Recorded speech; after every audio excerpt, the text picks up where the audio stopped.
Peggy 16.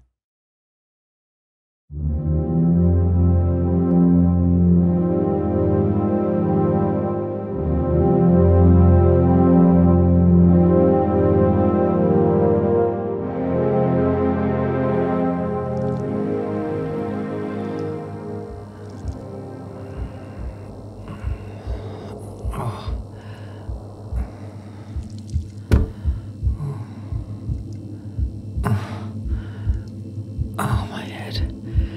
Oh, God. Oh. What? Oh, shit. Oh, shit. Oh, shit. Oh. Oh, my God. Oh. I must be dreaming. I must be dreaming. Come on. Get me out. Get me out. Help. Help.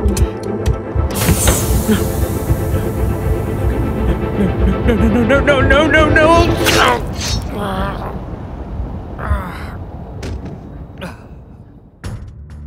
Welcome, or vítejte, how you would say in the Czech Republic. My name is Toby, and today I will take you on a brief tour through the fantastic world of The Last Oricru. The Last Oricru is an action RPG with a strong emphasis on a dynamic storytelling that is driven by players' decisions. If you manage to survive, that is. Welcome to the beautiful world of Wardania, a planet in a distant galaxy in which what we consider a medieval world and a science fiction world collide. You are taking the role of Silver, one of only a few humans that are roaming this living and breathing world. Why you shipwrecked on this planet and why you were just woken up from your cryo chamber is yet to be discovered. When I said living and breathing world, I'm of course admiring how cool it looks. However, behind the shining facade, a massive civil war and strong oppression rages. The predominant races are in war, and you get thrown right in. Combat in The Last Oricru is tough, skill-based, and unforgiving. From tricky duels to mass fights with multiple NPCs, you'll come across dozens of enemies, sometimes even at once. But not everyone must strictly attack you right away. Factions might even fight alongside with you. Everything depends on your relationships you were building up beforehand. The Last Oricru introduces one- or two-handed weapons, shields and maces, and even magic. But you can always get good and level up, right? The Last Oricru offers a deep skills-based RPG system. Collect essences from fallen enemies and invest in one of 6 skills, which should make your life a little easier. It's simple but very effective. Don't drown in statistics and overly complex skill trees. Just loot, level and repeat. Now, let's take a look on something really cool. The Last Oricru offers a unique playthrough for everyone. Depending on your choices, you're not only influencing the war, but also create your very own story in Wardania. Every choice matters, and you can come to multiple possible endings.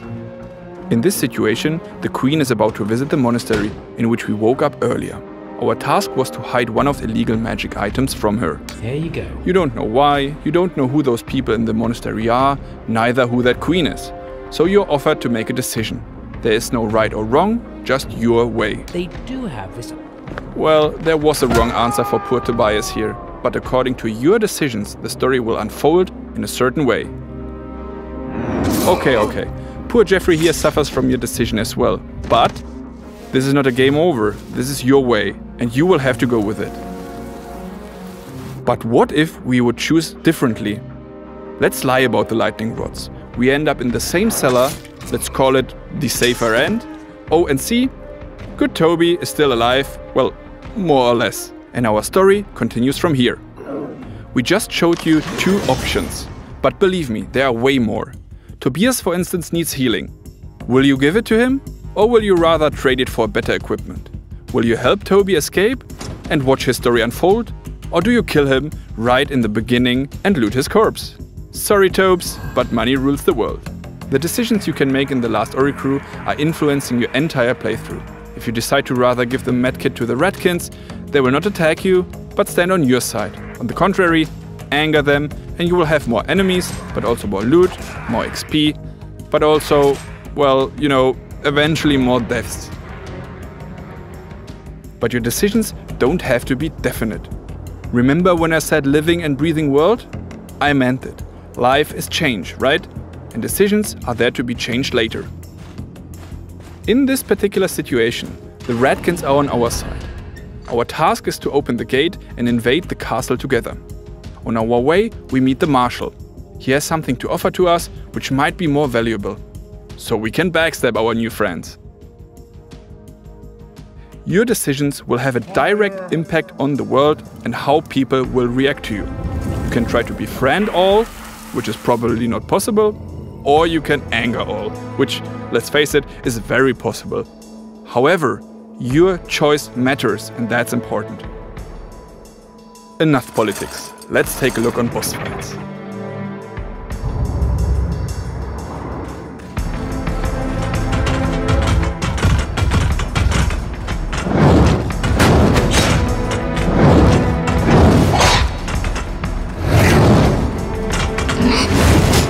And of course, they are hard and unforgiving. To even the odds a little, we have an upgrade system. You can upgrade every item in your game. Find your favorite gear and carry it to the end, if you wish so. Of course, there's valuable loot to find in the world, but everyone has this one favorite weapon, right? And see, the fight looks already way better. However, it seems like the spider is still too hard for silver. In cases like these, you need a partner in crime, which leads me to the second major feature of the Last Oricru, which is couch co-op. The Last Oricru is designed as both a single player and a co-op experience. What is even cooler is that there are hidden mechanics and features that can be only triggered in cooperation. The spider from before is still a tough challenge, but with 2 players we can trap her and get an easier kill on her. You can win together or fail miserably. The game does not get easier per se, it just offers you another way to approach things. And who doesn't want to slide through enemy hordes with a buddy? You don't have to be together the whole game. You can start with a friend, play alone for a bit, and finish together later. Hop on, hop off. The game will of course adjust accordingly and will be challenging even for 2 players. And that's it? Now, let's recap. The Last Oricru is an action RPG with a strong emphasis on the dynamic storytelling that is driven by players' decisions. Waking up in the living and breathing sci-fi medieval world of Wardania, players find themselves in the middle of a civil war for supremacy over the planet. Skill-based combat, mass fights and a dark conspiracy overshadow the once so peaceful land. Define your own path, side with the different factions or betray them. Influence the outcome of the war, as your choice matters. The Last Oricru is designed as both a single player and a co-op experience.